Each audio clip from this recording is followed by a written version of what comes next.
ಓಂ ಶ್ರೀ ಗುರು ಶಿವಲಿಂಗಾಯ ನಮಃ. ಎನ್ನ ವಾಮಕ್ಷೇಮ ನಿಮ್ಮದಯ್ಯ, ಎನ್ನ ಹಾನಿ ವೃದ್ಧಿ ನಿಮ್ಮದಯ್ಯ, ಎನ್ನ ಮಾನ ಅಪಮಾನ ನಿಮ್ಮದಯ್ಯ, ಬಳ್ಳಿಗೆ ಕಾಯಿ ದಿಮ್ಮಿತ್ತೆ ಕೂಡಲ ಸಂಗಮ ದೇವ. 12ನೇ ಶತಮಾನವನ್ನು ಚರಸುವಂತ ಬಸವಾದಿ ಪರಂತಲ ರಣಮಂದಿರಲ್ಲಿ ಸ್ಮರಿಸಿಕೊಳ್ಳುತ್ತಾ ಎಲ್ಲ ಪತ್ರಿಜಿಯವರು ಮೊದಲು ಮಾಡಿಕೊಂಡು ಎಲ್ಲ ಸಾಧು ಸಂತರು ಯೋಗಿಗಳು ಮಹಾ ಅನುಭಾವಿಗಳ ಪಾದಾರವಿಂದಗಳಿಂದ ತಮಸ್ತಕಳಾಗಿ ಯಾವ ಮಹಾವತಾರ ಫೌಂಡೇಶನ್ ರೂಪಕರಾದಂತ ಸ್ಥಾಪಕರಾದಂತ ರಂಗನಾಥ ಗುರುಜಿಯವರು ಮೊದಲು ಮಾಡಿಕೊಂಡು ತಮ್ಮೆಲ್ಲರಿಗೂ ಸಹಿತ ಅನಂತ ಶರಣಾರ್ಥಿಗಳು. ನನ್ನ ಅಧ್ಯಾತ್ಮ ಪಯಣ ಬಗ್ಗೆ ನಾನು ಹೇಳಲು ಕಾತರೋ ತಾವು ಕೇಳಲು ಕಾತರೋ ಅದು ತುಂಬಾ ಇದೆ. ಅದು ಸ್ವಲ್ಪ ಸಮಯದಲ್ಲಿ ಸ್ವಲ್ಪವೇ ಹೇಳಲು ಇಷ್ಟಪಡ್ತೇನೆ. ನಾನು ನಮ್ಮ ಬೆಳಗಾವಿ ಜಿಲ್ಲೆಯಲ್ಲಿ ಹುಕ್ಕೇರಿ ತಾಲೂಕು ಅಂತ ಊರು, ಅಲ್ಲಿ ಉಳ್ಳಾಗಡ್ಡಿ ಖಾನಾಪುರ ಅಂತ, ಅಲ್ಲಿ ನಾನು ನಮ್ಮ ತಂದೆ ತಾಯಿಯ ಉದರದಿಂದ 12ನೇ ಮಗುವಾಗಿ ಜನಿಸಿದೆ. 12ನೇ ಮಗುವಾಗಿ ಆಗಿನ ಕಾಲದಲ್ಲಿ ಹಾಗೆ ಇತ್ತು. ತುಂಬಾ ಒಂದು ಮನೆ ತುಂಬಾ ಜನ, ಅದರಲ್ಲಿ ನಾನು ಕೊನೆಯವಳು ಅಂತ ಹೇಳಿ ನಾನು ಮುದ್ದಿನ ಮಗುವಾದೆ.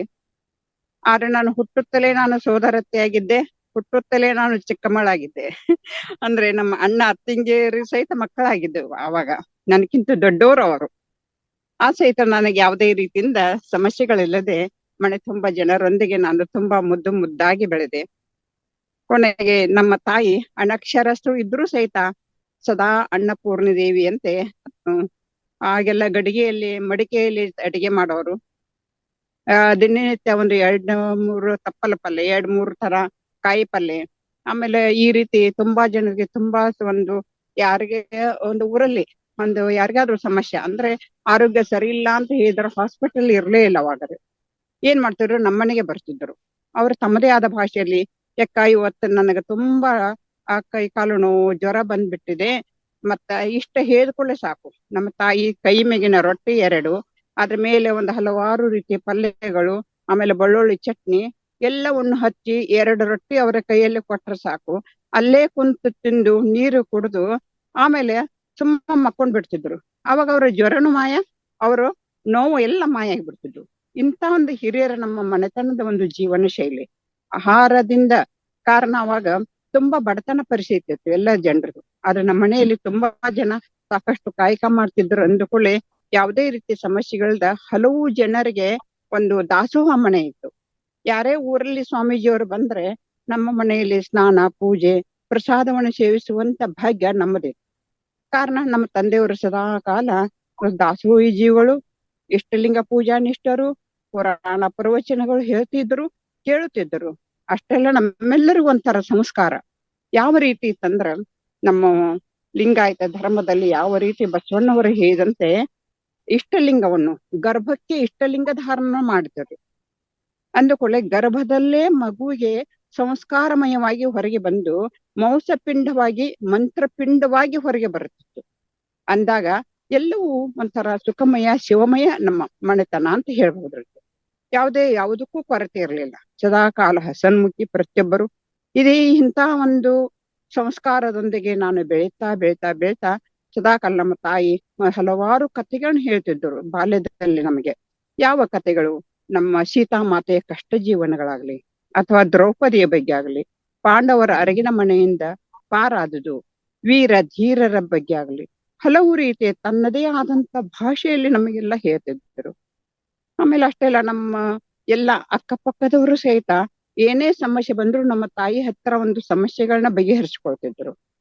ಆಮೇಲೆ ಯಾರಾದ್ರೂ ಒಂದು ಜನನ ಆದ್ರೆ ನಮ್ಮ ತಂದೆಯವ್ರ ಹತ್ರ ಬಂದು ಯಾರಾದ್ರೂ ಮದುವೆ ಮುಂಜೆ ಇದ್ರ ಈ ರೀತಿ ಆಗಬೇಕಾಗಿದೆ, ಹೇಗೆ ಮಾಡ್ಬೇಕು ಅಂತ ಸಲಹೆ ಸೂಚನೆ ಕೇಳ್ಬೇಕಾದ್ರ ನಮ್ಮ ತಂದೆಯವರ ಪಕ್ಕದಲ್ಲೇ ನಾನು ಕೂತಾ ಇದ್ದೆ. ಆಮೇಲೆ ಪ್ರತಿನಿತ್ಯ ಸ್ನಾನ ಪೂಜೆ ಮಾಡುವಾಗ ಹಾಗೂ ಸಹಿತ ಮನೆ ತುಂಬಾ ಮಕ್ಕಳು ನಾವು ಆ ದೊಡ್ಡ ಹಂಡೆ ತುಂಬಾ ಒಂದು ಬಿಸಿನೀರು ಕಾಯಿಸ್ತಾ ಇದ್ರು, ನೀರೋಲೆ. ಆಮೇಲೆ ಎಲ್ಲಾ ಮಕ್ಕಳಿಗೆ ದೊಡ್ಡ ಒಂದು ಬಾತ್ರೂಮ್, ಆ ಎಲ್ಲರಿಗೂ ಜೊತೆಯಾಗಿ ನಾವು ಸ್ನಾನ ಮಾಡಿಸ್ಬೇಕಾದ್ರೆ ಎಷ್ಟೊಂದು ಆನಂದಮಯ ನಮ್ಮದು. ನಾವು ಅವರು ಇವರು ಅಂತ ಒಂದು ಭೇದ ಭಾವ ಇಲ್ಲದ ಯಾವ ರೀತಿ ವಚನ ಹೇಳ್ತಾ ನಾವು ಸ್ನಾನ ಮಾಡ್ಬೇಕು, ಅದರಲ್ಲಿ ಓಂ ಅಂತ ಬರೀಬೇಕು ನೀರಿನಲ್ಲಿ. ಈ ರೀತಿ ನಮ್ಮ ಅಧ್ಯಾತ್ಮ ಬಾಲ್ಯದಿಂದಲೇ ನಮಗೆ ಪ್ರಾರಂಭ ಆಯ್ತು. ಅವಾಗ ನಮ್ಮ ತಂದೆಯವರು ಎಲ್ಲೇ ಹೋದ್ರು ಸಹಿತ ನಮ್ಮನ್ನ ಕರ್ಕೊಂಡು ಹೋಗ್ತಿದ್ರು ಪ್ರವಚನಕ್ಕ, ಎಲ್ಲೇ ದೇವಸ್ಥಾನ ಪ್ರತಿನಿತ್ಯ ಹೇಗೆ ಕರ್ಕೊಂಡು ಹೋಗ್ತಿದ್ರು. ಎಲ್ಲ ದಾರಿಯಲ್ಲಿ ಮಕ್ಕಳಂದ್ರೆ ಒಂದು ಮಠಕ್ಕೆ ಹೋಗ್ತಿದ್ರು ಪ್ರತಿನಿತ್ಯ. ಸಾಯಂಕಾಲ ಎಷ್ಟು ಸುಮಾರು 4 ಗಂಟೆಗೆ ಹೋಗ್ಬೇಕಾದ್ರ ನಮ್ದು ಕಿರಾಣಿ ಅಂಗಡಿ ಇತ್ರದು. ಆಮೇಲೆ ಪೆಪ್ಪರ್ಮೆಂಟ ಇರ್ತಿದ್ರು, ಆರಕಿನ ಪೆಪ್ಪರ್ಮೆಂಟ, ಲಿಂಬು ಹುಳಿ ಪೆಪ್ಪರ್ಮೆಂಟ ಅಂತ ಚಿಕ್ಕವರಿದ್ದಾಗ ಅದನ್ನು ಸ್ವಲ್ಪ ತೆಗೆದುಕೊಂಡು ಆ ಮಕ್ಕಳಿಗೆಲ್ಲ ಕರಿತಿದ್ರು. ನಿಮ್ಗೆ ಪೆಪ್ಪರ್ಮೆಂಟ ಕೊಡ್ತೀನಿ ಬನ್ನಿ ಅಂತ ಹೇಳ್ರಿ. ಎಲ್ಲಿ ಬನ್ನಿ? ಮಠಕ್ಕೆ ಬನ್ನಿ ಅಂತ ಹೇಳ್ತಿದ್ರು. ಆಮೇಲೆ ಮಠಕ್ಕೆ ಹೋದಾಗ ಮಕ್ಕಳೆಲ್ಲ ಪೆಪ್ಪರ್ಮೆಂಟ ಬೇಕನ್ನೋಂತ ಆಶೆಯಿಂದ ಎಲ್ಲರೂ ಕುಂತಾಗ ಆ ಎಲ್ಲಾ ಮಕ್ಕಳಿಗೆ ಏನ್ ಮಾಡಿದ್ರು, ಒಂದು ನೀತಿ ಕಥೆಯನ್ನು ಹೇಳ್ತಿದ್ರು ಮಕ್ಕಳಿಗೆಲ್ಲ.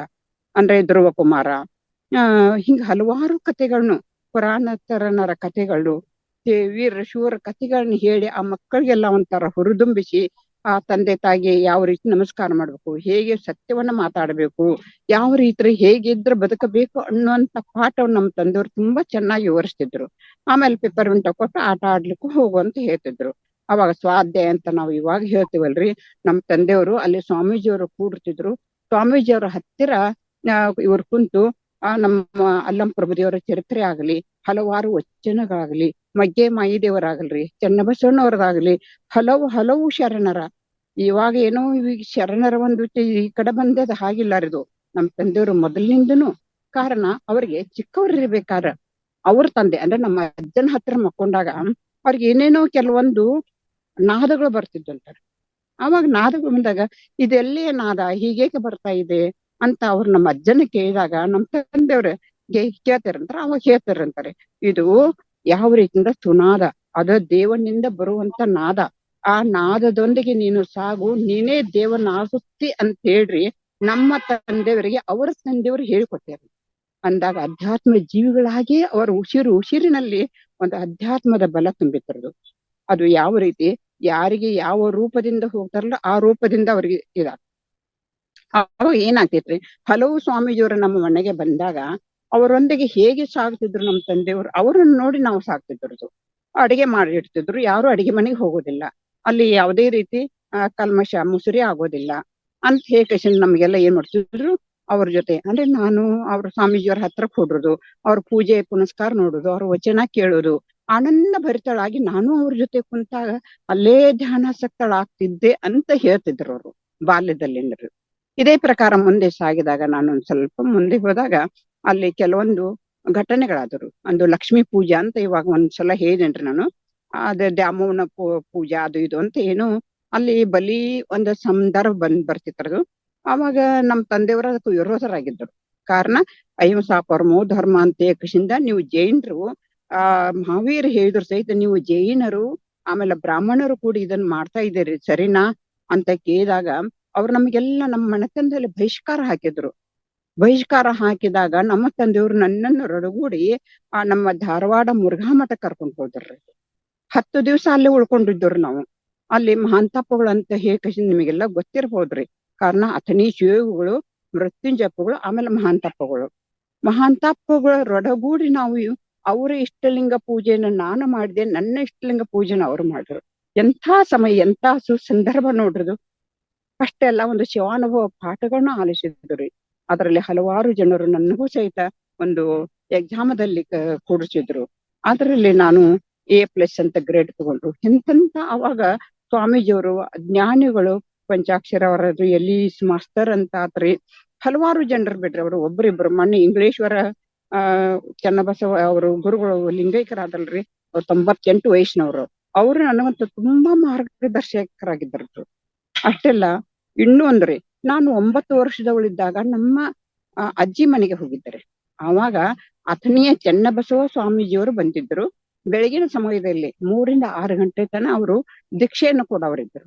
ದೀಕ್ಷೆಯನ್ನು ಕೊಡ್ಬೇಕಾದ್ರೆ ಅವ್ರು ಏನ್ ಮಾಡಿದ್ರು, ಎಲ್ಲರೂ ಸಾಲಾಗಿ ನಿಂತ್ಕೊಡ್ರಿ ಅಂತ ಹೇಳಿದಾಗ ನನ್ಗೆ ಗೊತ್ತಿಲ್ಲ 9 ವರ್ಷದಿಂದ ಅವ್ರು ಯಾಕೆ ನಿಲ್ತಾರ, ನಾನು ನಿಲ್ಬೇಕಂತ ನಿಂತಿರೋದು. ಅವಾಗ ಒಬ್ಬೊಬ್ಬರಿಗೆ ಅವರು ಹೀಗೆ ಮುಸುಕ್ ಹಾಕಿ ಮಂತ್ರವನ್ನ ಉಪದೇಶ ಮಾಡ್ತಾ ಇದ್ರು. ನಾನು ಅವ್ರ ಹತ್ರ ಹೋಗಿ ನಿಂತೆ. ಬಾಲ್ಯದಲ್ಲಿ ನಾನು ಇಷ್ಟಲಿಂಗಧಾರಿಯಾಗಿದ್ದೆ, ಪೂಜೆನೂ ಮಾಡ್ಕೊತಿದ್ದೆ. ಆಮೇಲೆ ಅದು ತಗೊಂಡು ನಿಂತೆ. ಇದು ಏನಮ್ಮ ಅಂತ ಕೇಳಿದ್ರು. ಇದು ಇಷ್ಟಲಿಂಗ ಅಂತ ಇದೆ. ಈಗ ಇದರ ಗುಣಗಡಿಗೆಯಲ್ಲಿ ಏನಿದೆ, ಅದು ಇಷ್ಟಲಿಂಗ ಇದೆ, ನೀನು ಪೂಜೆ ಮಾಡ್ಕೋತೇಮ್ಮ ಅಂತ. ಹೌದು ನಾನು ಮಾಡ್ಕೋತೇನೆ ಅಂದಾಗ ಅವ್ರ ಆನಂದದಿಂದ ಒಂಥರ ಕಣ್ಣೀರು ಸುರಿಸಿದ್ರು. ಕಾರಣ ಯಾಕ್ರ ಅಳ್ತಾ ಇದ್ದೀರಿ ಅಂತ ನಾನು ಕೇಳಿದೆ. ನಂಗೆ ಗೊತ್ತಾಗ್ಲಿಲ್ಲ, ನಾನು ಬಾಲ್ಯಳು.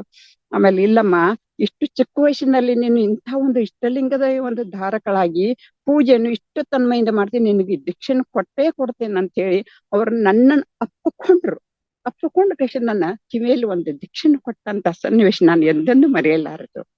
ಆವಾಗ ಅವ್ರು ಏನ್ ಹೇಳಿದ್ರಲ್ಲ ಅದೇ ರೀತಿ ನಾನು ಮುಂದೆ ಮುಂದೆ ಸಾಗಿದಾಗ, ಆಮೇಲೆ ದಾವಣಗೆರೆಯಲ್ಲಿ ಒಂದು ಶರಣೀಯರ ಕಮ್ಮಟ ಐತಿ ಅಂತ, ಬರೀ ಶರಣೀಯರು. ಅಲ್ಲಿ 500 ಜನ ನಾವು ಏನ್ ಮಾಡಿದ್ರು, ಅಷ್ಟಾವರಣ, ಪಂಚಾಚಾರ, ಷಟ್ಸ್ಥಳಗಳ ಬಗ್ಗೆನ ಅಲ್ಲಿ ಅವರೆಲ್ಲ ಹೇಳ್ಕೊಟ್ಟಾಗ ಕೆಲವೊಂದು ಪಾಯಿಂಟ್ಸ್ಗಳನ್ನ ಬರ್ಕೋತಾ ಹೋದೆ. ಇಷ್ಟೊಂದು ಅವ್ರ 500 ಜನರಿಗೆ ಎಲ್ಲರಿಗೂ ಒಂದು ಪರೀಕ್ಷೆನೇ ಏರ್ಪಡಿಸಿದ್ರು, ಶಿವಾನುಭವ ಇದು ಒಂದು ಶರಣರ ಬಗ್ಗೆ. ಅವಾಗ ಅಷ್ಟರಲ್ಲಿ ನಾನು 2ನೇ ನಂಬರ್ ಅಂತ ಹೇಳಿ ಪಾಸ್ ಆದೆ. 2 ಪ್ರಶ್ನೆಗೆ ನಾನು ಉತ್ತರ ತಪ್ಪು ಬರೆದೆ. ನಾನು ಶಂಭು ಜಕ್ಕೇಶ್ವರ ಅಂತ ಏಕಶಿಂದ ಕೆಲವೊಂದು ಅಂಕಿತ ನಾಮ ತಪ್ಪು ಬರೆದೆ ನಾನು. ಆವಾಗ ಅಲ್ಲೆಲ್ಲರೂ ಒಡಗೂಡಿ ಸ್ಟೇಜ್ ಮೇಲೆ ನನ್ನ ಕರೆದು ಒಂದು ಸತ್ಕಾರ ಮಾಡಲ್ರಿ. ಹಲವು ಪುಸ್ತಕಗಳನ್ನು ಕೊಟ್ರವರು. ಕರ್ತಾರನ ಕಮ್ಮಟ, ನೆರಳಾಚೆಯ ಬೆಳಗು, ಕದಳಿಯ ಕರ್ಪೂರ, ಹೀಗೊಂದು 5 ಪುಸ್ತಕ ನನಗ ಅವರು ಆಶೀರ್ವಾದ ರೂಪವಾಗಿ ಕೊಟ್ರಲ್ಲಿ. ನನಗೆ ಆನಂದ ಭರಿತಳಾಗಿ ಆ ಪುಸ್ತಕಗಳನ್ನು ಓದಿ ನಾನು ಮದುವೆನ ಮಾಡ್ಕೊಳ್ಳಬಾರದು ಅನ್ನುವಂತ ಒಂದು ಸ್ಟೆಪ್ದಲ್ಲಿ ನಾನು ಬಂದ್ಬಿಟ್ಟೆ. ಯಾತಕ ಬೇಕು ನನಗ ಮದುವೆ?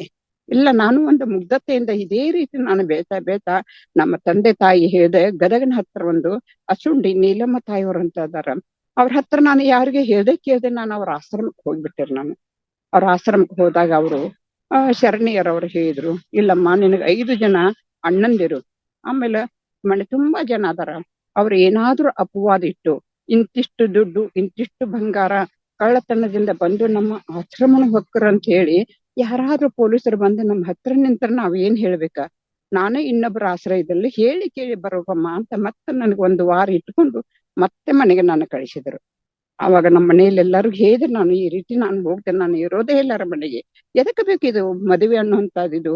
ಯಾಕಂದ್ರೆ ನನಗೆ 2 ಹೊತ್ತು ಸ್ನಾನ ಪೂಜೆ, ನನಗೇನು ನೀವು ಪ್ರಸಾದ ಕೊಡದೇ ಇದ್ರು ಹೋಯ್ತು. ಅಲ್ಲಿ ಎಲ್ಲಾದ್ರೂ ಮಠದಲ್ಲಿ ಒಂದು ಕಸ ಗುಡಿಸಿ ನಾನು ಎಲ್ಲಾದ್ರೂ ಒಂದು ನೈವೇದ್ಯ ಅಂತ ಬರ್ತದ, ಸ್ವಲ್ಪ ಇದು ಬದುಕಲಿಕ್ಕೆ ನಾನು ಇದ್ರ ಸಾಕಲ್ಲ ಅಂತ ಏಕಶ್ ನಾನು ಕುಂತಿದ್ದೆ. ಕೊನೆಗೆ ಎಲ್ಲರೂ ನನ್ನ ಬುದ್ಧಿ ಹೇಳಿದ್ರು, ಮಠಗಳಲ್ಲಿ ಹೋದ್ರು, ಅವರೆಲ್ಲ ಮಠಾಧೀಶರೇ ಇದ್ರು, ಇಲ್ಲಮ್ಮ ನೀನು ಮದುವೆ ಮಾಡ್ಕೊ, ಆಮೇಲೆ ಅಕಸ್ಮಾತ್ ನಿನಗೆ ಏನಾದ್ರು ಅಧ್ಯಾತ್ಮದಲ್ಲಿ ಚ್ಯುತಿ ಬಂದ್ರೆ ನನ್ನ ಮಠದ ಬಾಗಿಲು ಸದಾ ಕಾಲ ತೆಗೆದಿರ್ತದ, ಆವಾಗ ಬಂದೆ ಬಿಡು. ಇವಾಗ ಏನು ಸಮಾಜ ಈ ರೀತಿ ಇದ್ರೆ ನನಗೂ ಬದುಕು ಕೊಡುದಿಲ್ಲ, ನಿಮಗೂ ಬದುಕು ಕೊಡುದಿಲ್ಲ. ಸ್ವಾಮೀಜಿಯವ್ರು ಅಪವಾದಗಳು ಬರ್ತಾವಮ್ಮ. ಅಲ್ಲ, ನಾನು ಹೆಣ್ಣಾಗಿ ಹುಟ್ಟಿದ ತಪ್ಪಣ್ಣ ಅಂತ ಕೇಳಿದ್ರೆ ನಾನು ಸ್ವಾಮೀಜಿಯವರಿಗೆ, ಇಲ್ಲಮ್ಮ ಹೆಣ್ಣು ಆಕಶಿಂದ ಇಷ್ಟೊಂದು ನೀನು ಅಧ್ಯಾತ್ಮದ ಒಂದು ತುದಿಯನ್ನು, ಕಾರಣ ಅಧ್ಯಾತ್ಮ ಅಂದ್ರ ಹೋಗುತ್ತಾ ಕೊರುವುದು ಬರುತ್ತಾ ಕೊರುವುದು ಕರಗಸದಂತೆ. ಒಂದು ಹೆಣ್ಣು ಮಕ್ಕಳು ಹಾಗೆ ನಿಲ್ಬೇಕಾದ್ರೆ ಎಷ್ಟೊಂದು ಬರ್ತಾವ ನೋಡ್ರಿ ಸಮಸ್ಯೆಗಳು. ಆದ್ರೂ ಸಹಿತ ಅದನ್ನ ದಿಟ್ಟದಿಂದ ಎದುರಿಸಬೇಕಂತ ತುಂಬಾ ನಾನು ಸಾಕಷ್ಟು ಎಂತೆಂತ ಒಂದು ಇದ್ರೊಳಗ ನಾನು ಪ್ರವಚನ ಮಾಡ್ತಾ ಇದ್ದೆ, ದಿಟ್ಟತಂಡ ನಿಲ್ತಾ ಇದ್ದೆ. ಯಾರೇ ಎದುರು ಬಂದ್ರು ಸಹಿತ ಅವ್ರಿಗೆ ಪ್ರಶ್ನೆಗಳು ಉತ್ತರ ಕೊಡ್ತಾ ಇದ್ದೆ. ಆದ್ರೂ ಸಹಿತ ನನ್ನ ಹಿನ್ನೆಲೆ ಏನದು ಅವ್ರಿಗೆ ನಾನು ಎಷ್ಟೇ ಹೇಳಿದ್ರು ಸಹಿತ ಅವ್ರಿಗೆ ನನಗೆ ಹಾಗೆ ಇರ್ಲಿಕ್ಕೆ ನನಗೆ ಆಸ್ಪದ ಕೊಡ್ಲೇ ಇಲ್ಲ. ಸ್ವಾಮೀಜಿಯವ್ರು ಮೊದಲು ಮಾಡ್ಕೊಂಡು ನನಗೆ ಕೊಡ್ಲೇ ಇಲ್ಲ, ಏನ್ ಮಾಡಕ್ ಸಾಧ್ಯತೆ ಇರುತ್ತೆ ನಾನು? ಆದ್ರೂ ಸಹಿತ ಹಾಗೆ ಮುಂದೆ ಮುಂದೆ ಸಾಗಿದಾಗ ಕೊನೆಗೆ ಎಷ್ಟೋ ಮಣಿತನಗಳು ಬಂದು ಅವ್ರಿಗೂ ಸಹಿತ ನಾನೇನಿಲ್ಲ, ಹೀಗೆ ಸಿಂಪಲ್ ಆಗಿ ಕುಂತ ಬಿಡ್ತಿದ್ದಾರೆ. ಇದು ಏನಿಲ್ಲ, ಅವ್ರಿಗೆ ಬಂದಾಗ ಬಂಗಾರ ಹಾಕೋಬೇಕ, ಬೇರೆ ಇದು ಬಟ್ಟೆ ಹಾಕೋಬೇಕು, ಇಲ್ಲ ಸಾಡಿ ಸಹಿತ ಉಟ್ಟಿರ್ಲಿಲ್ಲ ನಾನು, ಲಂಗ ಬ್ಲೌಸ್ ಮೇಲೆ ಕೂಡ್ತಿದ್ದೆ ನಾನು. ಅವ್ರು ಯಾಕೆ ಅವ್ರು ನನ್ ಒಪ್ಪಬಾರ್ದು ಅಂತ ಹೇಳಿ. ಆಮೇಲೆ ಅವರು ಹುಡುಗ ಒಪ್ಪಿದ್ರ ಕೂಡಲೇ ಅವ್ರ ಜೊತೆ ನಾನು ಮಾತಾಡಿದರೆ, ನಾನು ಈ ರೀತಿ ಅಧ್ಯಾತ್ಮದಲ್ಲಿ ಇದ್ದೇನೆ, ಆಮೇಲೆ ನೀವು ನನ್ನಂತೆ ನೀನು ಇದು ಮಾಡ್ತಾ ಇದ್ದಾರೆ, ನೀವು ರೆಡಿ ಆಗ್ರಿ ಅಂದ್ಕೊಳ್ಳಿ ಹಲವು ಮನೆತನಗಳು ಹೋಗ್ಬಿಟ್ರು. ಅವರು ಇಲ್ಲಮ್ಮ ನಿನಗ ಶರಣು ನಾವ್ ಒಪ್ಪಲ್ಲ ಅಂತ ಹೇಳಿದ್ರು. ಆಮೇಲೆ ಕೊನೆಗೆ ಇವಾಗ ಏನ ನಾನು ಸದ್ಯ ನನ್ನ ಮನೆಯವರ ಅದಾರಲ್ರಿ, ಇವ್ರಿಗೂ ನಾನು ಅದೇ ರೀತಿ ನಾನು ಕೇಳಿದರೆ, ಅವಾಗ ಹೇಳಿದ್ರು ನೀನ್ ಏನ್ ಮಾಡ್ತೀನಿ ನನಗೆಲ್ಲದಕ್ಕೂ ಆಸ್ಪದ ಇದೆ. ಕೊನೆಗೆ ಹೇಳಿದ್ರು ಅವರು, ಏನು ನೀ 2 ಸಲ ಸ್ನಾನ ಮಾಡ್ತಾ 3 ಸಲ ಮಾಡು, ನನಗ ಇದನ್ನಿಲ್ಲ. ಆಮೇಲೆ ಕೊನೆಗೆ ಹೇಳಿದ್ರೆ, ನಾನು ಯಾರ ಕಡೆ ನಾನು ದೀಕ್ಷೆ ತಗೊಂಡ ಅವ್ರ ಕಡೆನೆ ನೀವು ದೀಕ್ಷೆ ತಗೋಬೇಕ್ರ ಅದಕ್ಕೆ ಒಪ್ಪಿಗೆನಾ ಅಂತ ಕೇಳಿದ್ರು. ಅವ್ರು ಇಲ್ಲ ಅನ್ಲಿ ಅಂತ ಸಾಕಷ್ಟು ಅವ್ರ ಜೊತೆ ವಾದ ಮಾಡಿದ್ರಿ ನಾನು. ಅದೇ ಈಗಿನ ಅವ್ರ ಲವ್ ಸ್ಟೋರಿ ಮಾಡ್ಕೇಶ್ ಈ ರೀತಿ ಮಾಡ್ತಾರ, ನಾನು ಬೇಡ ಅಂತ ಏಕಶ್ ನಾನು ಸಾಕಷ್ಟು ವಾದ ಮಾಡಿದ್ರು ಸಹಿತ ಅವ್ರು ಇಲ್ಲ, ಅವ್ರ ಏನ್ ಮಾಡಿದ್ರು, ಅವ್ರೇನ್ ನಾನು ಹೇಳ್ದೆ ಎಲ್ಲರಿಗೂ ಒಪ್ಪಿಗೆ ಕೊಟ್ರು. ಅಂದಾಗ ನಂದು ಏನೋ ಋಣಾನುಬಂಧ ಇಲ್ಲಿತ್ತೇನೋರದು. ಕೊನೆಗೆ ಎಷ್ಟೇ 1-2-3 ವರ್ಷ ನಾನು ಸಮೀಪ ಸಹಿತ ಬರ್ಲಿಲ್ರ. ಅದು ನಿಜವಾಗ್ಲೂ ನಾನು ಬಸವ ಸಾಕ್ಷಿಯಾಗಿ ನಾನು ಹೇಳ್ತೇನೆ ಅಲ್ರದು, ಅದು ಬಸವಣ್ಣವರೇ ನನಗೇನೋ ಇಂಥ ಒಂದು ಪತಿಯನ್ನ ದಯಪಾಲಿಸಿರು. ನಾನು ಏನ್ ಮಾಡ್ಲಿಕ್ಕೆ ಈ ಸದ್ಯ ಆದ್ರೂ ಸಹಿತ ಎಲ್ಲಿ ಹೋಗ್ತಾ ಹೋಗು, ಏನ್ ಮಾಡ್ತಿ ಮಾಡು, ಇಷ್ಟೊಂದು ನನಗೆ ಬೆಂಬಲ ಕೊಟ್ಟರು. ಆಮೇಲೆ ಕೊನೆಗೆ ಒಂದು ಮಗ ಆಗೋ ತನಕ ಸಮಸ್ಯೆಗಳು ಏನಿಲ್ಲ. ಆದ್ರೂ ಸಹ ಮಗನಿಗೆ ಓಂಕಾರ ಅಂತ ಹೆಸರಿಟ್ಟರು. ಓಂಕಾರನಿಗೆ ಒಂದು ಹೋಗು ಸಹಿತ ಗರ್ಭಕ್ಕೆ ಲಿಂಗ ಧಾರಣ ವಾಗ್ದೇವ್ರ ತಾಯಿಯವರು ಮಾಡಿದ್ರು. ಅವನು ಪ್ರತಿನಿತ್ಯ ಸ್ನಾನ ಪೂಜೆ ಇಲ್ದ ಇವಾಗ ಚೆನ್ನೈನಲ್ಲಿ ಇದ್ರು ಸಹಿತ ಇಷ್ಟಲಿಂಗಧಾರಿಯಾಗಿ ಚೆಂದ ನಮ್ಮ ಧರ್ಮದೊಂದಿಗೆ ಮುಂದೆ ಸಾಗ್ತಾ ಇದ್ದಾನ್ರದ್ದು. ಹಲವು ಅವಾಗ ಆರ್ಥಿಕವಾಗಿ ಸಾಕಷ್ಟು ಕಷ್ಟ ನಷ್ಟ ಬರೋ ಅದ್ರ ಕಡೆ ಗಮನ ಇಲ್ಲ. ಆದ್ ಸಹಿತ ನಾನು ದೈಹಿಕವಾಗಿ ಏನೇ ಸಮಸ್ಯೆಗಳು ಬಂದ್ರು ಸಹಿತ ಏನೋ ನೋವು ಕಾರಣ ಆ ಮತ್ತೊಂದು ಮಗು ಆದಾಗ ಆ ಸ್ಕೂಲ್ ನಲ್ಲಿ ಇದ್ದಾಗ ಒಂದು ಗರ್ಭಕ್ಕೆ ಬಾಲ ಬಡಿತಿರೋದು ಲಗೋರಿ ಆಟ ಆಡುವಾಗ ಕೊನೆಗೆ ಮಗು ಗರ್ಭದಲ್ಲೇನೆ ತೀರಿ ಹೋಯ್ತು. ಆಮೇಲೆ ಬೆಳಿಗ್ಗೆನೆ 8 ಗಂಟೆಯಿಂದ ರಾತ್ರಿ 12:30 ತನ ಎಲ್ಲ ನಾನು ಹಾಸ್ಪಿಟಲ್ದಲ್ಲಿ ಒಳಗಡೆ ಇದ್ದಾಗ ಇಷ್ಟು ನನಗೇನು ಗೊತ್ತಿಲ್ಲ. ಒಂದ್ ಕಡೆ ಬ್ಲಡ್, ಒಂದ್ ಕಡೆ ಏನೋ ನಮ್ಮ ಸಲೈನ್ ಹಚ್ಚಿದಾರ. ಅವಾಗ ಬಸವ ಬಸವ ಬಸವ ಅನ್ನುವಂತ ಶಬ್ದವನ್ನ ಬಿಟ್ರೆ ನನಗೆ ಏನು ಗೊತ್ತಿಲ್ಲ. ಆದ್ರೆ ಎಲ್ಲಾ ನಮ್ಮ ಬಂಧು ಬಳಗ 100-200 ಜನ ಹೊರಗಡೆ ಕುಂತು ಈಗ ಶವ ಬರ್ತದ ಹೊರಗಡೆ, ಆವಾಗ ಶವ ಬರ್ತದ, ಹೋಯ್ತು ಹೋಯ್ತು ಹೋಯ್ತು ಅಂತ ಇದ್ರು. ಅವ್ರ ಸಹಿತ ಬಸವ ಅನ್ನುವಂತ ಶಬ್ದದಿಂದ ಭವಸಾಗರವನ್ನು ದಾಟಿಸುವಂತ ಶಕ್ತಿ ನನ್ನೊಳಗ ಆ ಪರಮಾತ್ಮ ಆ ಧ್ಯಾನದ ಒಂದು ಶಕ್ತಿ ನನ್ನೊಳಗ ಬಂತೇನೋರಿ. ಕೊನೆಗೆ ರಾತ್ರಿ 12:30 ಕೂಸು ಸರಳವಾಗಿ ಅದು ಹೊರಗೆ ಬಂತು. ಆವಾಗ ಮತ್ತೆ ನನಗೇನೂ ಆಗಿಲ್ಲ. ಅದು ಇಲ್ಲಿ ತನಕ ನಾನು ಗಟ್ಟಿಮುಟ್ಟವಾಗಿ ಅಧ್ಯಾತ್ಮ ಜೀವನದಲ್ಲಿ ಒಂದು ಎಲ್ಲಾದ್ರೂ ಕುಂತ್ರ ಅಲ್ಲೇ ನಾನು ನನ್ನನ್ನು ನಾನು ಮರೆತು ಬಿಡ್ತಿದ್ದೆ. ಅವಾಗ ನನ್ನ ಎಚ್ಚರಗೊಳಿಸಬೇಕಾದ ಹೆಬ್ಬೆರಳನ್ನು ಅಥವಾ ಒಂದು ಆಜ್ಞಾಚಕ್ರದ ಒಂದು ಇಲ್ಲಿ ಸ್ಪರ್ಶ ಮಾಡಿ ಕೊನೆಗೆ ನಾನು ಈ ರೀತಿ ಸ್ಪರ್ಶ ಮಾಡಿ ನನ್ನ ಎಚ್ಚರಗೊಳಿಸ್ತಾ ಇದ್ರು. ಕೊನೆಗೆ ಓದ್ತಾ ಓದ್ತಾ ಓದ್ತಾ ನಾನು ನನ್ನನ್ನ ಮರಿತಾ ಇದ್ದೆ. ಆ ಬಾಗಿಲ ಹಾಕೊಳ್ಳೋದು ನನಗೆ ಅರಿವಿರ್ಲಿಲ್ರದು. ಅಷ್ಟೇ ಅಲ್ಲ, ನಮ್ಮ ಸಹೋದರರು ಸಹಿತ ನನಗೆ ಯಾವುದೇ ರೀತಿ ತೊಂದರೆ ಕೊಡದ ಅಧ್ಯಾತ್ಮ ಏನು ಲೌಕಿಕದ ಇನ್ನೂ ಅದು ಸಹಿತ್ರಿ. ಮೊನ್ನೆ ಏನೋ ಕೆಲವೊಂದು ನಮ್ಮ ಮಗನಿಗೆ ಇದು ಗುಗ್ಗಳ ಕಾರ್ಯಕ್ರಮ ಮಾಡಿದಾಗ ಇವು ಸಾವಿತ್ರಾಕಿ ಏನು ಗೊತ್ತಿಲ್ಲ ಬಿಡು, ಬರೀ ಆಕಿ ಬಸವ ಬಸವ ಅನ್ಕೊಂಡು ಕೂಡ್ತಾಳ, ಇದೇನು ಮಾಡೋ ಪದ್ಧತಿ ಅವ್ರಿಗೆ ಗೊತ್ತಿಲ್ಲ. ಎಲ್ಲ ತಾವೇ ತಮ್ಮ ಅಕ್ಕಂದಿರನ್ನ ನನಗೆ ಅವರೆಲ್ಲ ಮಾಡಿ ಅವ್ನ ಕರ್ಕೊಂಡ್ ಮಾಡ್ಬಿಟ್ರು. ನಾನು ಏನು ಇಲ್ಲ, ಹೌದು ನೀವು ಜಾಣರದಿರಿ, ನನಗೇನು ತಿಳಿಯೋದಿಲ್ಲ. ಈ ಕಡೆನೂ ನಾನು ಚಿಕ್ಕವಳು, ದೇಹ ಬೆಳೆದಿರ್ಬೋದು, ಆಮೇಲೆ ವಯಸ್ಸಾಗಿರಬಹುದು. ಆದ್ರ ನನ್ನಲ್ಲಿ ಈ ಲೌಕಿಕ ವಿಷಯಗಳಿಗೆ ನಾನು ಏನೇನೋ ಆಸ್ಪದ ಒಳಗ್ ಹೋಗ್ಲಿಕ್ಕೆ ನಾನು ಅವಕಾಶನ ಕೊಟ್ಟಿಲ್ರಿ. ನಾನು ಇಷ್ಟೊಂದು ನಾನು ಇವಳು ಮುಗ್ಧದಾಳು ತಿಳುವಳಿಕೆ ಇಲ್ಲ ಅಂತ ಹೇಳ್ತಾರ. ಹೌದು, ನಾನು ಒಂದ್ ರೀತಿಯಲ್ಲಿ ಹುಚ್ಚಿಯಾಗಿದ್ದೇನು, ಲೋಕದ ಕಣ್ಣಿಗೆ ಹುಚ್ಚಿಲ್ಲ ನಾನು. ಇನ್ನೇನು ಹೇಳ್ಬೇಕ್ರಿ ನಾನು ಇಲ್ಲಿ ಇಷ್ಟಂತ ಹೇಗಿಂದ. ಅಷ್ಟೇ ಅಲ್ಲ, ನನ್ನಲ್ಲಿ ಒಂದು ಜೀವನದ ಒಂದು ಕಥೆಯನ್ನು ಹೇಳ್ಬೇಕಾದ್ರೆ ನಾನು ಹಲವು ಸಮಸ್ಯೆಗಳಿಂದ ಪಾರಾಗಬೇಕು. ಹೇಗೆ ಪಾರಾಗಬೇಕಂತ ನನಗ ಗೊತ್ತಿಲ್ಲ. ಇದಕ್ಕೆಲ್ಲ ಮೂಲ ಕಾರಣ ನಮ್ಮ ತಂದೆಯವರು. ನಮ್ಮ ತಂದೆಯವರು ಯಾವ ರೀತಿ ಅಂತ ಅವ್ರು ಹೇಳಿದ್ರು, ಯಾರಾದ್ರೂ ಒಂದು ಊರಲ್ಲಿ ಹೆಣ್ಣು ಮಕ್ಕಳು ಗಂಡನ ಮನೆಗೆ ಜಗಳವಾಡಿ ಆದಾಗ ಅವರು ತಂದ ನಮ್ಮ ಮನೆಯಲ್ಲಿ ಬಿಡ್ತಿದ್ರು. ಆವಾಗ ಏನಾಗ್ತಿತ್ತು, ನಮ್ಮ ತಂದೆಯವರು ಸತಿ ಅನುಷಯ, ಆಮೇಲೆ ಶಕುಂತಲ, ಮುಂದೆ ಸತಿ ಸಾವಿತ್ರಿಯ ಬಗ್ಗೆ, ಸೀತಾಮಾತೆ ಬಗ್ಗೆ ಅವ್ರು ಎಷ್ಟೊಂದು ಕಷ್ಟಗಳಿಂದ ಪಾರಾಗಿ ತನ್ನ ಜೀವನವನ್ನು ಉಪಯೋಗ ಮಾಡಿಕೊಂಡ್ರಂತ ಹೇಗಿಂದ ಅವರು ತಮ್ಮ ಅನುಭವದ ಮಾತುಗಳಿಂದ ಕಣ್ಣಲ್ಲಿ ಕಣ್ಣೀರು ಸುರಿಸ್ತಾ ನಮ್ಮ ತಂದೆಯವರು ಅವರಿಗೆ ಬುದ್ಧಿ ಹೇಳ್ತಿದ್ರು ಆ ಹೆಣ್ಣು ಮಕ್ಕಳಿಗೆಲ್ಲ. ಅದನ್ನು ನಾನು ಎಲ್ಲಿ ಕುಂತ ಕೇಳ್ತಿದ್ದೆ, ನಮ್ಮ ತಂದೆಯವರ ತೊಡೆಯ ಮೇಲೆ ಕುಂತ ಕೇಳ್ತಿದ್ರಿ ನಾನು. ಅಂದಾಗ ಆ ಸಮಸ್ಯೆಗಳು ಹಾಗಾದ್ರೆ ಹೆಣ್ಣು ಮಕ್ಕಳಿಗೆ ಗಂಡನ್ ಮಾಡ್ಕೊಂಡು ಹೋದ್ರ ಇಷ್ಟೆಲ್ಲಾ ಸಮಸ್ಯೆಗಳು ಬರ್ತಾವ, ಅದರಿಂದ ಪಾರ ಆಗಬೇಕಾ ಅನ್ನೋದು ನನ್ನ ಬಾಲ್ಯದಲ್ಲೇನ ಅದು ನನಗೆ ಒಡ್ಮೂಟಿಟ್ಟದು. ಆಮೇಲೆ ಕೊನೆಗೆ ಎಲ್ಲರದು ನಮ್ಮ 18 ಜನ ನಮ್ಮ ಅಕ್ಕ ತಂಗಿಯರು ನಾವ್ರಿ, ಅಂದ್ರೆ ನಮ್ಮ ಕಾಕ ದೊಡ್ಡಪ್ಪಗಣ್ಣು ಮಕ್ಕಳರು.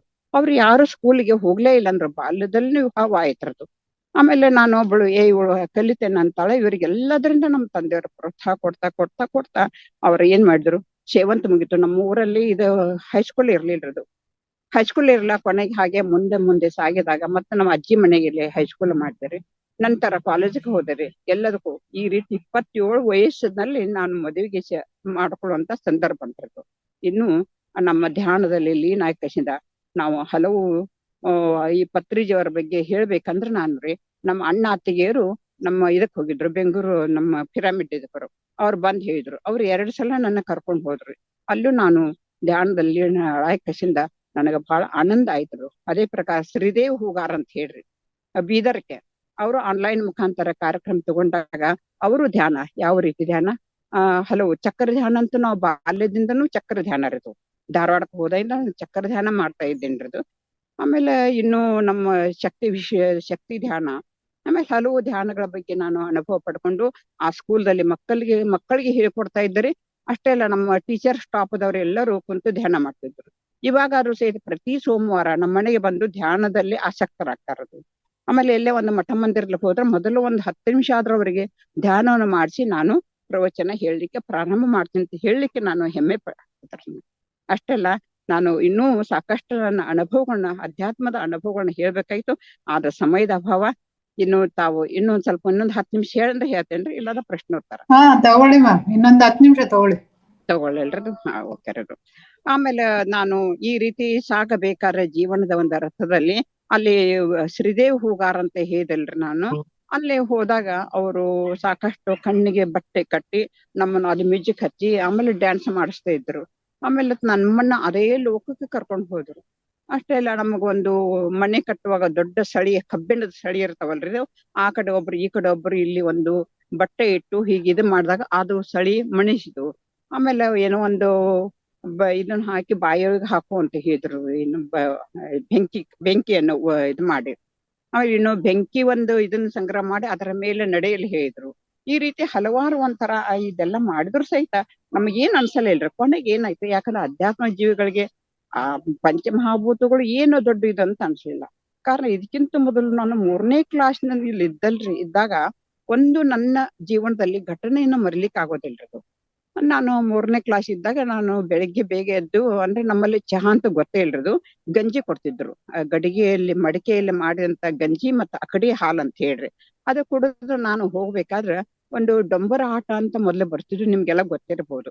ಆ ರೀತಿ ಬಯಲಿನಲ್ಲಿ ಒಂದು ಮಾಡ್ತಾ ಇದ್ರು. ಸಾಕಷ್ಟು ಒಂದು 100 ಜನ ಕೂಡಿದ್ರು. ಅಲ್ಲಿ ಏನ್ ಹೇಳ್ತಾ ಇದ್ರದು, ಎಲ್ಲರೂ ಕೂಡ್ಕೊಂಡು ಒಂಥರ ಬಾರಿಸ್ತಾ ಒಂದು ಏಕಾಗ್ರತೆಗೆ ಕರ್ಕೊಂಡು ಹೋಗಿ ಆಮೇಲೆ ಒಬ್ಬರನ್ನು ಮಲಿಸಿ ಅವಾಗ ಅದು ಹೇಗೆ ಈ ರೀತಿ ಹೀಗ ಹೇಳ್ತಾ ಅದು ಮಲ್ಕೊಂಡಂತ ವ್ಯಕ್ತಿ ಸಹಜವಾಗಿ ಮೇಲಕ್ಕೆ ಬರ್ತಾ ಇತ್ತು. ಅದನ್ನ ನೋಡಿ ನನಗೆ ಆಶ್ಚರ್ಯ. ನಾನು 3ನೇ ಕ್ಲಾಸ್ನವಳು, ಆದ್ರೂ ಸಹಿತ ಹೀಗೆ ಹೇಗೆ ಬರ್ಲಿಕ್ಕೆ ಸಾಧ್ಯ ಅನ್ನೋ ಒಂಥರ ಆಶ್ಚರ್ಯ. ಹೀಗೆ ನಾನು ಎಂದಾದ್ರೂ ನಾನು ಸಾಧಿಸಬಹುದಲ್ವಾ, ಈ ರೀತಿ ಹೇಗೆ ಆಗ್ಲಿಕ್ಕೆ ಸಾಧ್ಯ ಅಂತ ನಾನು ಅವಾಗ ಕೇಳಿದರೆ, ನಾನು ಜೀವನದಲ್ಲಿ ಒಂದೇ ಸಲ ಅದು ಪನಿಷ್ಮೆಂಟ್ ತಗೊಂಡಿದ್ರು. ಅದು ನಮ್ಮ ಅಕ್ಕವರಂತ ಟೀಚರ್ ಇದ್ರು. ಅವರು ಇಷ್ಟೋ ತನಕ ನೀನು ಸ್ಕೂಲ್ ಬಿಟ್ಟು ಎಲ್ಲಿ ಹೋಗಿದ್ದೆ ಅಂತ ಕಸಿಂದ ಕೈ ಮೇಲೆ ಒಂದು ಹೊಡೆದು ಬಿಟ್ರದು. ಆ ಸಹಿತ ಎಲ್ಲರಿಗೂ ನಾನು ಹೇಳಿದಿರೋದು. ಹೌದು, ನಾನು ಪನಿಷ್ಮೆಂಟ್ ಕೊಟ್ಟದ್ದು ಕಾರಣ ಅಲ್ಲಿ. ಆಮೇಲೆ ಸ್ವಲ್ಪ ದೊಡ್ಡವಳಾದ್ಮೇಲೆ ಒಬ್ರು ಹೊಳಿಮಠ ಸ್ವಾಮೀಜಿ ಅಂತ ಒಬ್ರು ಇದ್ರು. ಅವ್ರು ಇಷ್ಟಲಿಂಗನ ಹಿಡ್ಕೊಂಡು ಪೂಜೆ ಮಾಡ್ತಾ ಇರ್ಬೇಕಾದ್ರೆ ಅವ್ರು ತಮ್ಮ ದೇಹವನ್ನು ಸಹಿತ ಹಿಂಗ ಮೇಲಕ್ಕೆ ಎತ್ತಿದ್ರದು. ಅದು ಫೋಟೋವನ್ನು ತೋರಿಸಿದ್ರು. ಇದು ಸಾಧ್ಯನಾ? ಹೌದು. ಕಾರಣ ನಾವು ಪ್ರಾಣಾಯಾಮ ಮಾಡಿದ್ರೆ ನಮ್ಮ ಉಸಿರನ್ನು ಇದು ಮಾಡೋದ್ರಿಂದ ನಮ್ಮ ಗಾಳಿಯಲ್ಲಿ ಯಾವ ರೀತಿ ಹೇಳ್ತದಲ್ಲ ಆ ರೀತಿ ಎದ್ದು ಒಂದು ಸ್ಥಿತಿ ಯಾವ ರೀತಿ ನಮ್ಮ ಅನುಲೋಮ ವಿಲೋಮ ಹಿಡ್ಕೊಂಡು ಸಾಕಷ್ಟು ಪ್ರಾಣಾಯಾಮ ಬಾಲ್ಯದಿಂದಲೂ ನಮ್ಮ ಮನೆಯಲ್ಲಿ ಹೇಳ್ಕೊಡ್ತಾ ಇದ್ರು. ಅದೇ ರೀತಿ ನಾನು ಮೈಯೆಲ್ಲ ಹಗುರುಗೊಂಡು ಎಷ್ಟೋ ಸಲ ರಾತ್ರಿ ವೇಳೆ ನಾನು ನನ್ನನ್ನು ಮರೆತು ಕಸಿನ ಮೇಲಕ್ಕೆ ಎದ್ದದ್ದು ನನಗೆ ಅನುಭವ ಆಗಿದರದು. ಆದ್ರೂ ನಾನು ನಿಜ ಸ್ಥಿತಿ ಹೀಗಂತ ಯಾರು ನನಗೆ ಹೇಳಿಲ್ಲ. ಕಾರಣ ನಾನು ಯಾವಾಗಲೂ ಏಕಾಂತ ಜೀವಿರುದು. ಇವಾಗಾದ್ರೂ ಸಹಿತ ನಾನು ಮನೆಯಲ್ಲಿ ಯಾರು ಬೇಡ. ಇನ್ನು ಸುತ್ತಲ ಪ್ರದೇಶ ಎಷ್ಟೊಂದು ಚೆನ್ನಾಗಿದಾರೆ. ಯಾರಾದ್ರೂ ಬಂದ್ರೆ ಇದೇ ವಿಷಯ ಇರಿ, ನಾನು ಅಧ್ಯಾತ್ಮ ವಿಷಯ ಮಾತಾಡಿದ್ರೆ ಮಾತ್ರ ಬರ್ರಿ, ಇಲ್ಲಾದ್ರೆ ಇಲ್ಲ. ಈ ರೀತಿ ಒಂದು ನನ್ನದೇ ಆದಂತ ಅಧ್ಯಾತ್ಮ ಧ್ಯಾನದಲ್ಲಿ ಒಂದು ಪ್ರವಚನ ಹೇಳ್ಬೇಕಾದ್ರೆ ಏನಿಲ್ಲ. ಮಣ್ಣಿನ ದಿವಸ ಇಲ್ಲಿ ಒಂದು ಮಠ ಇದಾರೆ, ನಾನು ಹೋಗ್ಲೇಬಾರಂತ ಸುಮ್ಮನಿದ್ರು. ಒಂದು ಗಾಡಿ ಕಳಿಸಿದ್ರು, ಬೇರೆದವ್ರನ್ನ ಕಳಿಸಿದ್ರಿ. 2ನೇ ಗಾಡಿ ಬಂದು ಇದನ್ ಮುಂದೆ ನಿಂತಾಗ ಬಾಗ್ಲು ಮುಂದೆ ನಿಂತಾಗ ಹೋಗ್ಲೇಬೇಕಲ್ಲ, ಇದ್ದ ಬಟ್ಟೆ ಮೇಲೆ ಹಾಗೆ ಹೋಗ್ಬಿಟ್ಟಿರೋದು. ಅವಾಗ ನನಗೆ ಹೇಳಲಿಕ್ಕೆ ಮುಂಚಿತವಾಗಿ ಹೇರ್ಲಿರೋದು. ಆದ್ರೂ ಸಹಿತ ಅವರು ಗೆಸ್ಟ್ ಬರೋರು, ಇನ್ನೂ ಸ್ವಲ್ಪ ಸಮಯ ಇದಾರೆ, ಬಂದ್ ಸ್ವಲ್ಪ ನೀವು ಹೇಳ್ರಿ ಅಂತ ಹೇಳಿದಾಗ ಏನ್ ಹೇಳ್ಬೇಕು ಗೊತ್ತಲ್ಲ. ಆದ್ರೂ ಒಂದು 25 ನಿಮಿಷ ಒಂದು ವಚನ ತಗೊಂಡ್ ಕಸಿಂದ ನಾನು ಹೇಳ್ಬಿಟ್ಟೆ. ಅದು ಹೇಳುವಾಗ ನಾನು ಏನ್ ಹೇಳ್ತೇನೆ ನನಗೆ ಗೊತ್ತಿಲ್ರಿ. ಇದು ನಮ್ಮ ತಂದೆಯವರ ಆತ್ಮ, ನಮ್ಮ ತಂದೆಯವರ ಧ್ಯಾನ, ಓಂಕಾರನಾದ ಹೇಳಿದ ತಕ್ಷಣ ಅವರೇ ಬಂದು ಹೇಳ್ತಾ ಇದ್ದಾರೆ ಏನು ಅನ್ನುವಂತ ನನಗೆ ಒಂದು ಮನುಷ್ಯನಲ್ಲಿ ಅಂತ. ಯಾಕೆ ಹೇಳುವಂತ ವಿಷಯ ನನಗೆ ಗೊತ್ತೇ ಇರೋದಿಲ್ರದು. ಅದು ಅಲ್ಲಿ ನಿಂತಾಗ ಯಾವಾಗ ಸ್ಟೇಜ್ ಮೇಲೆ ಹೋದಲ್ರು ಅವಾಗ ನನಗ್ ಗೊತ್ತಿಲ್ದೆ ಇದು ಯಾವ್ದು ಶಕ್ತಿ. ಒಂದು ಆ ಪತ್ರಿಜಿಯವರ ಶಕ್ತಿ, ಧ್ಯಾನ ಶಕ್ತಿ, ಪೂಜಾ ಶಕ್ತಿ, ಶಿವನ ಶಕ್ತಿ ಅಂತ ನಾನು ಹೇಳ್ಬೋದ್ರಿ. ಅಷ್ಟೇ ಅಲ್ಲ, ಕೆಲವೊಂದು ಜನರು ಕೊನೆ ಉಸಿರಿ ಎಳೆಯುವಾಗ, ಅಂದ್ರೆ ಇದು ನಾನು ಅಹಮದಿಂದ ಹೇಳ್ತಾ ಇಲ್ಲ, ಕೆಲವೊಂದು ಘಟನೆಗಳನ್ನ ಹೇಳ್ತಾ ಇದ್ದೇನೆ. ಎಷ್ಟೋ ದಿವಸ 1 ವಾರದವರೆಗೆ ಬೇರೆಯವರು ಪ್ರಸಾದ ತಗೊಳ್ದಿಲ್ಲ, ಅವರು ತಗೊಳ್ಳೋದಿಲ್ಲ. ಇಂಥ ಒಂದು ಸೀರಿಯಸ್ ಆಗಿತ್ತು. ಅವಾಗ ಸಹಜವಾಗಿ ಅವ್ರಿಗೇನೋ ಆರಾಮಿಲ್ಲ, ಹೋಗಿ ಬರೋಣ್ರಿ ಅಂತ ಏಕಶಿಂದ ಮತ್ತೊಬ್ಬರ ಜೊತೆಗೂಡಿ ನಾನು ಹೋದೆ. ಹೋದಾಗ ಆಮೇಲೆ ಅವ್ರಿಗೆ ಹೇಳಿದೆ, ನೀವು ಎಷ್ಟು ಮಾಡ್ರು ಸ್ವಾಮಿಗಳು ನೀವು ಐನಾರದೇರ, ಮತ್ತ ಅವ್ರಿಗೆ ಈ ರೀತಿ ಓಂಕಾರನಾದವನ್ನು ಕಿವಿಯಲ್ಲಿ ಹೇಳ್ರಿ ಅಂತ ಹೇಳಿದಾಗ, ಇಲ್ಲಮ್ಮ ನೀನೇ ಹೇಳ್ಬಿಡು ಅಂತ ಹೇಳಿದ್ರು. ಆಯ್ತು, ತುಂಬಿದ ಕೊಡದಿಂದ ಒಂದ್ ಸ್ವಲ್ಪ ನೀರು ತಗೊಂಡೆ, ಓಂಕಾರವನ್ನ ಬರ್ದೆ, ವಿಭೂತಿಯನ್ನ ಮೈಯೆಲ್ಲದ ಅವ್ರಿಗೆ ಹಚ್ಚಿದೆ. ಓಂ ನಮಃ ಶಿವಾಯ ಬಸವ ಅಂತ ಹೇಕ್ಷಿಂದ ಯಾವ ಇಲ್ಲಿ ಬ್ರಹ್ಮಚಕ್ರ ಶಿಖಾಚಕ್ರ ಮೊದಲು ಮಾಡ್ಕೊಂಡು ಬರೆದು ಬರೇ ಓಂಕಾರ 11 ಸಲ ಹೇಳುವಷ್ಟ್ರಾಗ ಕಣ್ಣು ತೆಗೆದು ಹೀಗೆ ನೋಡ್ತಾ ಅಲ್ಲೇ ಪ್ರಾಣ ಅನಿಸ್ತು. ಅವ್ರು ಒಬ್ಬರದೇ ಅಲ್ಲ, ಮುಸ್ಲಿಮ ಜನರು ಪಾಪ ಈ ರೀತಿ ಹೀಗೆ ಇವ್ರು ಏನೋ ಮಾಡ್ತಾರಂತ ಸಾವಿತ್ರಮ್ಮರ ಅಮ್ಮಾರನ್ನ ಕರ್ಕೊಂಡು ಹೋಗ್ಬೇಕು. ಅವ್ರು ಬಂದ್ರು, ಅವ್ರು ಓಂಕಾರವನ್ನ ನಂಬುದಿಲ್ರದು. ಆದ್ರೂ ಸಹಿತ ಅವರು ಹೇಳಿದಾಗ, ಯಾಕ ಪಾಪ ಅದು ಆತ್ಮ ಏಕೆ ಈ ಶರೀರದ ಬಿಡುಗಡೆ ಆಗ್ತಾ ಇಲ್ಲ, ಸ್ವಲ್ಪ ನೀವು ಹೇಳಿ ಬರ್ರಿ ಅಂದ್ಕೊಳ್ಳಿ. ನಾನು ಇದೇನು ಪವಾಡ್ ಅಂತ ನಾನು ಬೆನ್ನ ಹತ್ತಬೇಡ್ರಿ, ನೀವು ಮಾಡೋರು ಓಂಕಾರವನ್ನ ಹೇಳ್ರಿ ಅಂತ ಹೇಳಿದ್ರಿ. ಇಲ್ಲ ರೀ ನೀವು ಬರ್ರಿ ಅಂತ ಹೇಳಿ ರಿಕ್ವೆಸ್ಟ್ ಮಾಡ್ಕೊಂಡಾಗ ಅವ್ರ ಹತ್ರ ಹೋಗಿ ಏನು ಇಲ್ರದು, ಈ ಒಂದು ಇದು ಮಾಡ್ಕಶಿಂದ ಓಂ ಅಂತ ಬರಕಶಿಂದ ಅವ್ರಿಗೆ ಒಂದು ಮಂತ್ರೋದಕವನ್ನು ಮಾಡಿ ಅವ್ರಿಗೆ ಹಾಕೋದು. ಆಮೇಲೆ ಬೇರೆಯವ್ರ ಇದು ಮಂತ್ರೋದಕ ಮುಗಿದ ತನಕ ಆತ್ಮ ಅದು ಬಿಡುಗಡೆ ಆಗುತ್ತೆ ಅಂತ ಇಷ್ಟು ಹೇಳಿದಾಗ ಅವರು ವಿಭೂತಿ ಹಚ್ಚೋದು, ಓಂಕಾರ ಹೇಳೋದು, ಇಷ್ಟ ಮತ್ತೇನಿದ್ರು ಪವಾಡ ಅಂತ ಏನಿಲ್ರದನ್ನು. ಆಮೇಲೆ ಇಷ್ಟು ಮಾಡಿದಾಗ ಒಂದ್ 5-6 ಜನರಿಗೆ ಇದೇ ರೀತಿ ಆಯ್ತು. ಅವ್ರೆಲ್ಲರೂ 500 ರೂಪಾಯಿ ತೋರು ಎಷ್ಟು ಹೇಳ್ತಾರೆ ಹೇಳ್ರಿ, ಅಲ್ಲ ಏನ್ ಬೇಕಾಗಿದೆ ಅಂತ ಕೇಳ್ರಿ, ನಾನು ದುಡ್ಡಿಗಾಗಿ ಬರ್ತಾ ಇಲ್ಲ, ಅದು ಆತ್ಮ ಪರಮಾತ್ಮನಲ್ಲಿ ಕೂಡಿ ಅದು ಒಂದಾಗ್ಲಿ. ಕಾರಣ ಇದು ನಮ್ಮ ತಂದೆಯವ್ರದ್ದು ಸ್ವತಃ ನಾನು ಕಂಡಿದ್ದಿರೋದು ಯಾವ ರೀತಿ ಹೋಗೋದಂತ ಹೇಳ್ರಿ. ಹೇಗೆ ಅಂತ ಕೇಳಿದ್ರೆ, ನಮ್ಮ ತಂದೆಯವರು ಒಂದು ಸ್ನಾನ ಆ ದಿವ್ಸ ನೋಡ್ರಿ 2.5 ತಾಸು ಇಷ್ಟಲಿಂಗ ಪೂಜೆನ ಮಾಡ್ಕೊಂಡಿದ್ರು ಕೊನೆ ಅವಸ್ಥೆಯಲ್ಲಿ ಇದ್ದಾಗ್ರಿ. ಆ ಮಾಡ್ಕೊಂಡಾಗ ಬೆರೆಯಬಾರದೆ ತಿಳಿದು ಬೆರೆಯಬಾರದೆ ಅಂತ ಕೃಷ್ಣವರು ಹಾಡ ಹೇಳ್ತಾ ತಲ್ಲೀನರಾಗಿ ಆ ಆನಂದದ ಭಾಷ್ಪವನ್ನು ಸುರಿಸಿದ್ರು ಅವರು. ಕೊನೆಗೆ ಅದೇ ದಿವಸ ಸಾಯಂಕಾಲ ಆರಾಮದಾರ, ಎಲ್ಲದ್ರಿಂದ ಆರಾಮದಾರ, ನೀವೆಲ್ಲ ಪ್ರಸಾದ ತಗೊಳ್ರಿ ಅಂತ ಹೇಳ್ತಾ ಇದಾರ.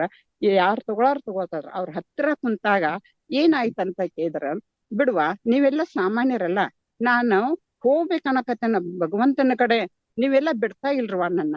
ಇಲ್ರಪ್ಪ, ಯಾಕೆ ನಮಗ್ ಇನ್ನೂ ಅಧ್ಯಾತ್ಮ ಗುರುವಾಗಿ ನಮಗ್ ಬೇಕಲ್ರಿ ನೀವು ಅಂತ ಕೇಳಿದಾಗ, ಆಯ್ತು ಇಲ್ಲಿವರೆಗೆ ಮಾಡಿ ಅಲ್ವಾ ಹೋಗ್ಬೇಕು ಅಂತ ಹೇಳಿದಾಗ, ಆಯ್ತರಪ್ಪ ಇಷ್ಟ ಅನ್ನೋದಕ್ಕ ಅದು ಕಣ್ಣು ಮುಚ್ಚಿ ಬಸವ ಬಸವ ಬಸವ ಅನ್ಕೋತು 1-2 ಬಿಂದು ನಕ್ಷತ್ರಗಳಂತೆ ಇನ್ನೂ ಕಣ್ಣು ಮುಂದಿದರು. ಅದು ಬಲಗಡೆ ಇಲ್ಲಿ ಬಂತು ಹೋಗು ಹೀಗೆ ಮಾಡ್ತಿರೋದು.